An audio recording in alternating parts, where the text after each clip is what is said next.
Hello, dear students. Today we are going to study about the national movement which had taken place under Mahatma Gandhi's guidance. In the first video, we had seen about the non-cooperation movement. In this video, we will be studying about the civil disobedience movement. What do you mean by civil disobedience? Means breaking oppressive laws by giving prior notice and then facing punishment for it without resistance. Now, the civil disobedience movement had the beginning with the Simon Commission, the rejection of the Nehru Report, and the demand of Purna Swaraj or complete independence. We'll be dealing with each point in detail. The Simon Commission.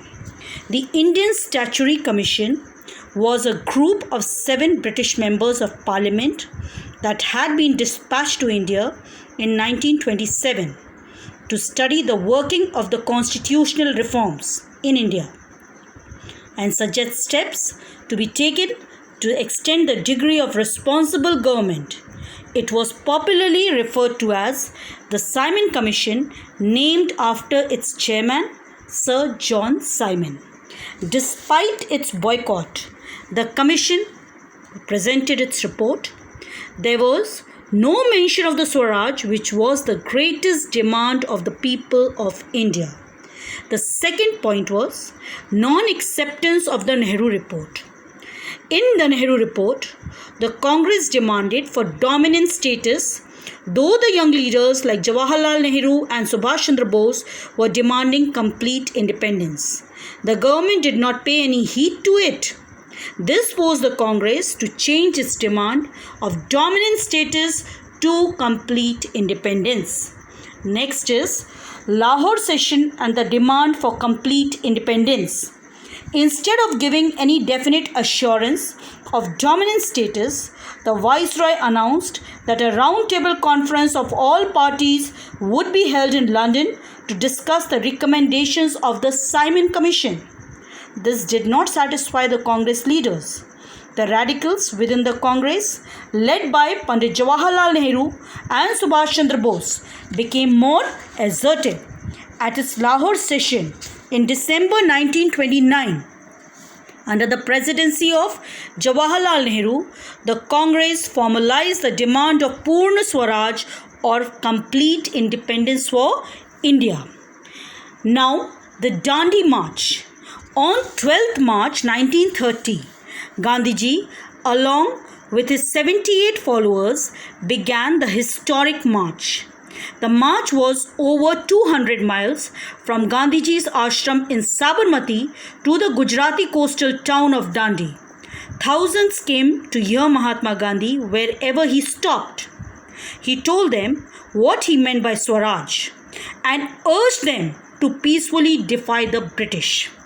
On 5th April, he reached Dandi, and on 6th April, he violated the salt law by manufacturing salt by boiling sea water. Gandhiji's campaign against the salt law was a signal to disobey the government laws. Gandhiji had selected mainly salt law as his target, as salt tax affected all sections of people, especially the poor. The movement spread throughout India. People broke the salt laws by making salt or buying illegal salt. Salt was sold illegally all over the coastal areas of India. What had begun as a salt satyagraha quickly grew into a mass satyagraha. This, that is Dandi March, Salt March, marked the beginning of the civil disobedience movement. Now let's get to the programs of the civil disobedience movement. All the villages and thousands of cities of coastal areas should violate the Salt Act by preparing salt from seawater. Students should boycott the government schools and colleges, and government employees should desert their jobs. Picketing should be staged in front of wine, opium, and the shops dealing in foreign goods. Foreign cloth should not be bought and used, and it should be burnt openly. The government should not be paid taxes, including the land revenue. The members of the legislative councils should resign from their membership. Now we are getting to the first round table conference. It was held in London from November 16, 1930 to January 19, 1931. The Congress boycotted the conference. The British government was unwilling to grant dominant status. Moreover, there was a controversy regarding representation of different communities in legislature. The conference without the Congress looked like an empty show. Now, Gandhi-Irwin Pact, 1931, that was a suspension of the movement, suspension of the civil disobedience movement.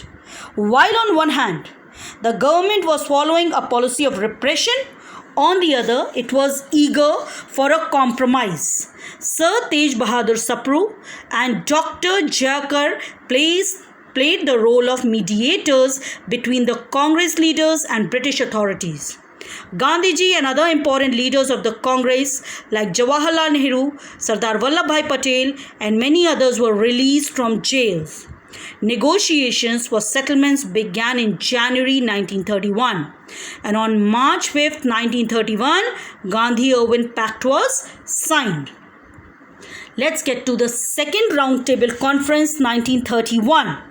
It was held in London on the 7th September 1931 to 1st December 1931 and Mahatma Gandhi participated in it as the sole representative of the Congress. The second roundtable conference discussed the federal concept, autonomous provinces, the communal question and the representation to the minorities, that is Muslims, Sikhs, Anglo-Indians and the Christians.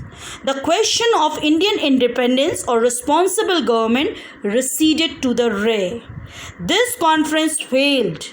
That is, second roundtable conference failed. Why?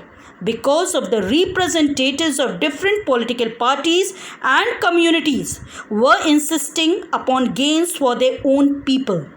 No one except Gandhiji seemed to be thinking in terms of one united India and her independence. Gandhiji returned to India empty-handed. Now get to the revival of the civil disobedience movement, 1932 to 1934 AD. When Gandhiji was away to England for the second roundtable conference, the Gandhi-Irwin Pact was violated by the British bureaucracy. On his arrival in India, Gandhiji sought an interview with the new Viceroy, Lord Wellington, who refused it. Under the circumstances, the Congress resumed the struggle. On January 4, 1932, both Gandhi and Sardar Vallabhbhai Patel were arrested, followed by more arrests. Congress was declared an illegal organization. Its offices were raided and records seized. In 6 months, 120,000 people were put behind the bars. The Indian hoisted Congress flags over government buildings, manufactured salt and boycotted British goods. As time passed, this movement, that is civil disobedience movement, started losing its vigor. On April 7th, 1934, April 7th, 1934, Gandhiji suspended the entire movement of civil disobedience. The government withdrew the ban on the Congress in June 1934. Let's get to the communal award. Soon after the failure of the second roundtable conference, the British government announced its decision about the communal problem in India. This decision, which is known as Communal Award in the history, was announced when? On 16th August 1932. According to this, different communities and classes were awarded with reserved seats in the Central Assembly and provincial councils. Thus, this award broadened the field of communal system to a great extent. Let's get to the Pune Pact. Mahatma Gandhi opposed the Communal Award because he thought that it was against national unity. According to him, the English wanted to divide the Hindus by separating the Harijans from them. Thus, they were encouraging separatism. Gandhiji requested the government to take back its decision of enforcing communal award. But the government did not care. So Gandhi began a fast unto death. But a timely compromise made by Dr. B.R. Ambedkar, the leader of the depressed class, saved the situation from growing worse. The outcome was the Pune Pact. Now, let's get to the contributions or the impact or effect of the civil disobedience movement. It was the first struggle to win Purna Swaraj or complete independence. It was based on non-violent satyagraha. Gandhian ideas were widely followed. Women participated in large numbers in this movement. It was a real mass movement. Different social groups participated. It was an open challenge to the British rule. The people openly disobeyed laws. Thank you.